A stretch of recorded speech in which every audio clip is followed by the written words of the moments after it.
Lucamus Prime here, so it is time for another Star Wars movie review today, guys, and today I'm going to be reviewing a movie released in 2016, which is the first installment of a Star Wars anthology series, or spin-offs, if you get what I mean.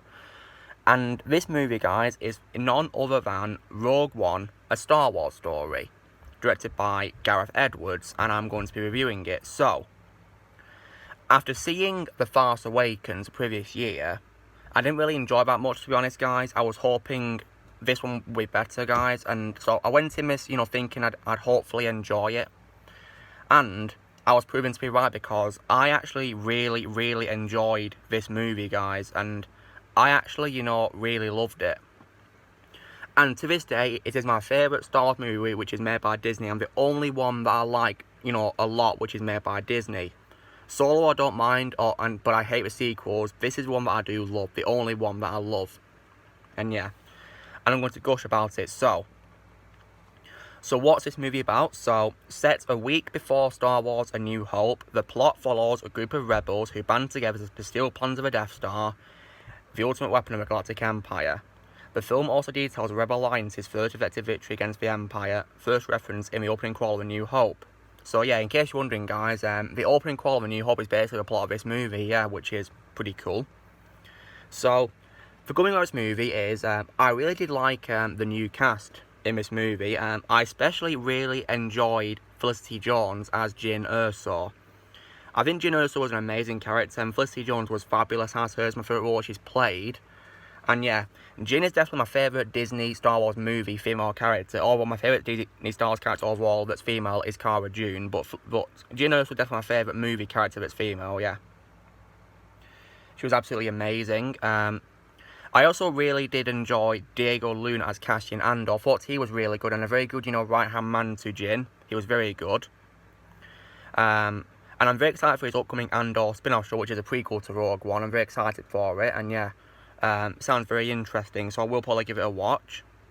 And when it comes to the rest of the squad besides them two, I also definitely really loved Donnie Yen as Chirrut Imri. He was really amazing, a character who is a blind warrior who believes in the Force, because there's like a popular meme around this character, guys, where he always, says to himself, he's one with the Force and the Force is with him, which is pretty cool. I did also like Riz Ahmed as Bodhi Rook as well. A character who was a former Imperial cargo pilot who defected to the Rebels, which was pretty cool. And I did also like Jiang Wen as Baze Malbus as well. And of course, I did also love Alan Tudyk as Cade Twessor, an Imperial officer droid who was reprogrammed to work for the Rebellion, and he's a very good friend to Cassian Andor. And yeah, Cade Twessor was really funny in this movie, and really good, and Alan Tudyk played him by a motion capture as well, guys, which annoyed Anthony Daniels, who plays C-3PO, because he had to go through the pain of wearing the costume for C-3PO, so yeah. So Alan Tudyk didn't need to wear a costume, so he got lucky, didn't he? And I did also really love Ben Mendelsohn as Orson Krennic. That's definitely my favourite role that he's played. He was absolutely amazing, and Krennic is easily my favourite Disney Star Wars movie villain. But of course, my favourite villain overall in Disney is Moff Gideon, but Krennic is my favourite movies Disney Star Wars villain. Ben Mendelsohn was fabulous as him, he was amazing as him, brilliant. And I also did love the appearance of Forrest Whitaker as Saw Gerrera, a character who was introduced, of course, in the Clone Wars show and brought into this, yeah. And to be honest, guys, I find Saw Gerrera in this film played by Forrest Whitaker a lot more interesting and entertaining than the version of the Clone Wars, because Andrew Kishino's version of Clone Wars was a little bit boring in my opinion, not very memorable, but this version definitely was in my opinion, because he played a very important role of looking after Jyn Erso after, her parents were captured by the Empire, well, after her mother was killed, but Galen is forced to work for them. So yeah, and speaking of Galen, guys, I did really enjoy Mads Mikkelsen as him in this movie. This might be my favourite role of his alongside Le Chiffre in Casino Royale, but yeah, he was still amazing in this, of course, and yeah. But yeah. And just so you know, guys, I am aware that he's, of course, playing Grindelwald in the upcoming Fantastic Beasts 3 movie, but I refuse to watch that, so yeah. So I don't really care about a movie, but back on the topic of Rogue One, he was amazing as Galen, absolutely. And I think his first name was, of course, inspired by the first name of Starkiller, Galen Marek, which is pretty cool. So yeah. And another thing as well I do also love is, I think the visuals in the movie are absolutely amazing, really amazing, and the CGI is also really great as well. And this movie does have a lot of the feel of the original trilogy by featuring, you know, the Imperial Stormtroopers and the Empire returning. I did love that. Like, I could have that feel of the, you know, original trilogy so much from this movie. Absolutely.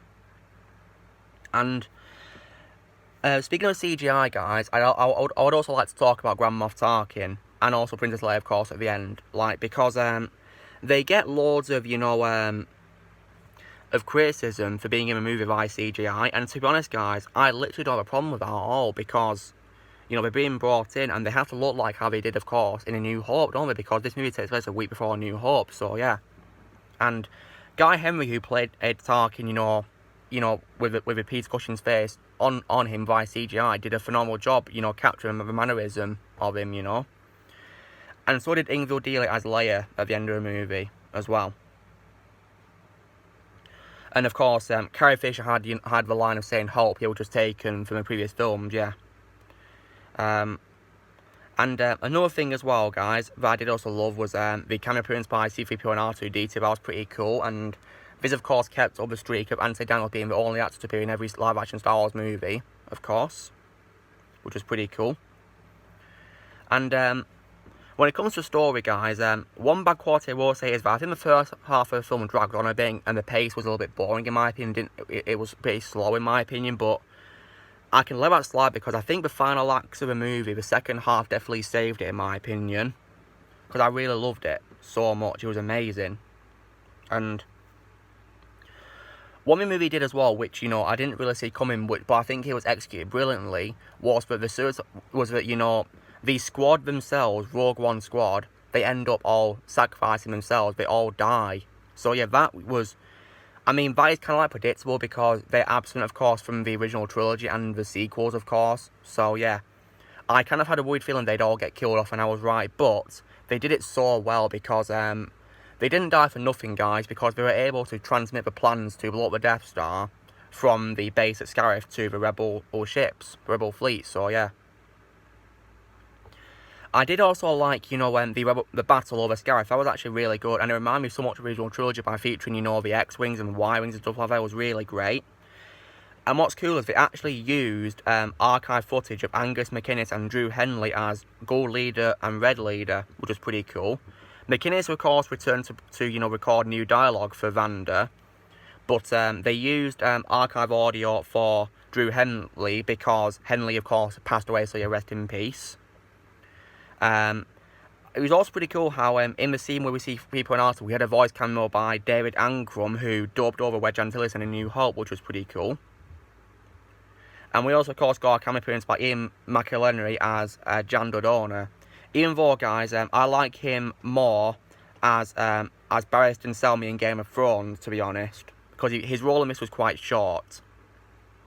So yeah, and another bad quality I will say, guys, is probably, because while I did enjoy Saw Gerrera a lot in this movie, I was disappointed that he got killed off. Like, I don't know why he chose to stay behind in, you know, in that, you know, collapsing city when, you know, the city of Jeddah was destroyed by the Death Star. So yeah, I was disappointed that, you know, he remained to die when he could have gone with Jin's team, you know. So yeah, I think he died for nothing really. Like, it was just unnecessary killing him off, in my opinion. He should have gone with them.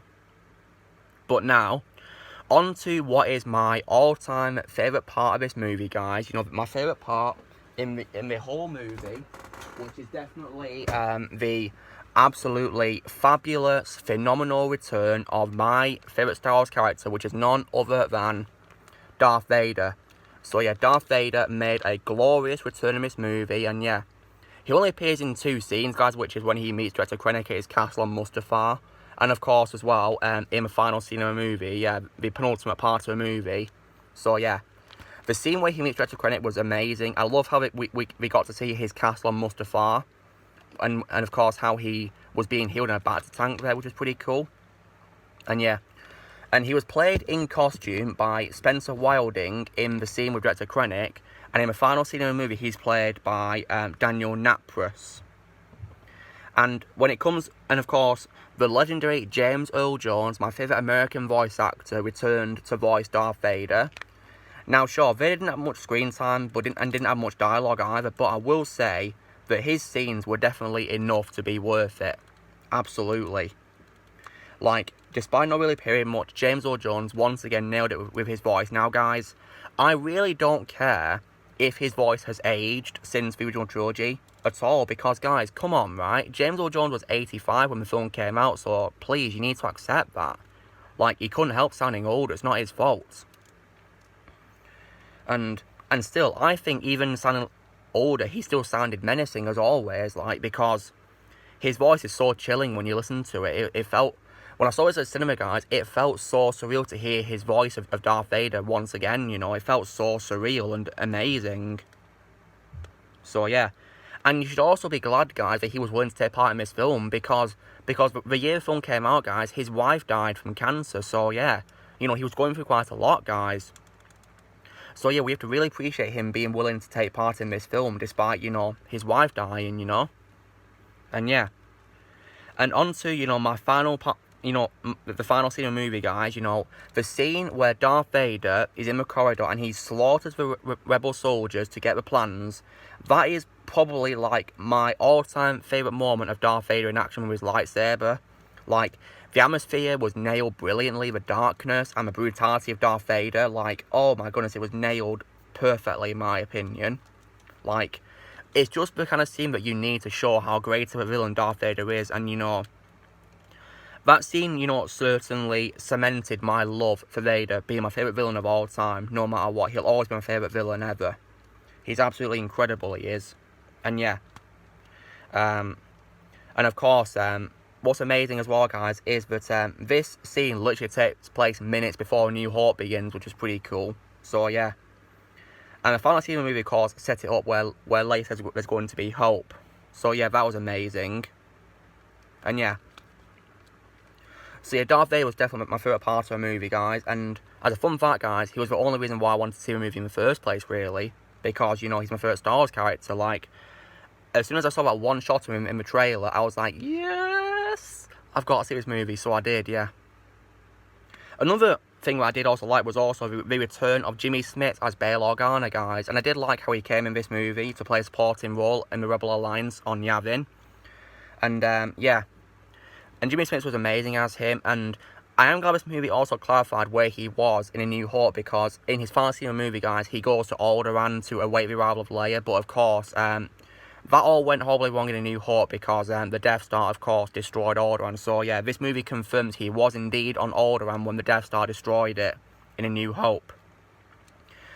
We also got to see, you know, Geneva O'Reilly reprising her role as Mon Mothma as well, and she looked much more closer to, you know, Caroline Blackiston from, you know, Return of the Jedi as well, which was pretty cool.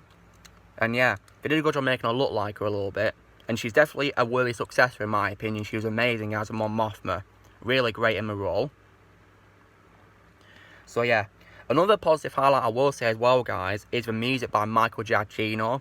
This is the first live-action Star Wars movie not to be composed by John Williams, and Michael Giacchino did a phenomenal job, you know, staying true to John Williams' music, staying very faithful to his soundtrack by including many familiar themes. Like, for example, of course, the Imperial March, when Darth Vader's on screen. And also, of course, I like how he also inserted the Force theme, you know, when Bail Organa walks out of the shadows in his first scene as well. And I was happy about that. And he, of course, included new themes as well, such as, you know, the main motif of the movie, and the music, which is called Your Father Will Be Proud, is definitely one of my favourite tracks in the whole film. Definitely. Like, it set the scene so well.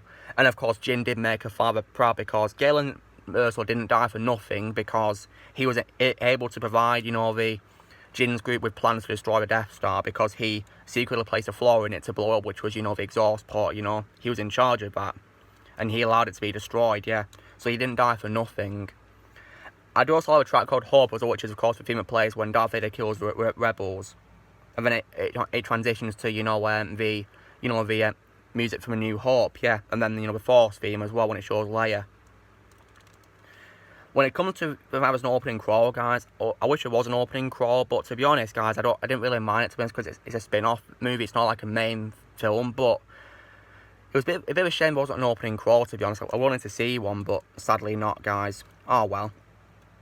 But nonetheless, well, guys, despite the bad qualities that I mentioned, such as, you know, it being a bit slow to start, and also no opening crawl, and also how Saw Gerrera was killed for no reason whatsoever, I give this movie a 9 out of 10. It's easily my favourite Disney Star Wars movie, and yet I really enjoy this movie so much. Great movie. Yeah, I really love it. So guys, this is me reviewing Rogue One, A Star Wars Story. So, you know, drill, guys. Be sure to give this video a like. Also, be sure to let me know in the comments what you guys think of Rogue One. If you've seen it, I'd love to hear your thoughts on Rogue One. Also, be sure to join Team Prime by pressing subscribe for more videos coming in the future. And may the Force be with you always.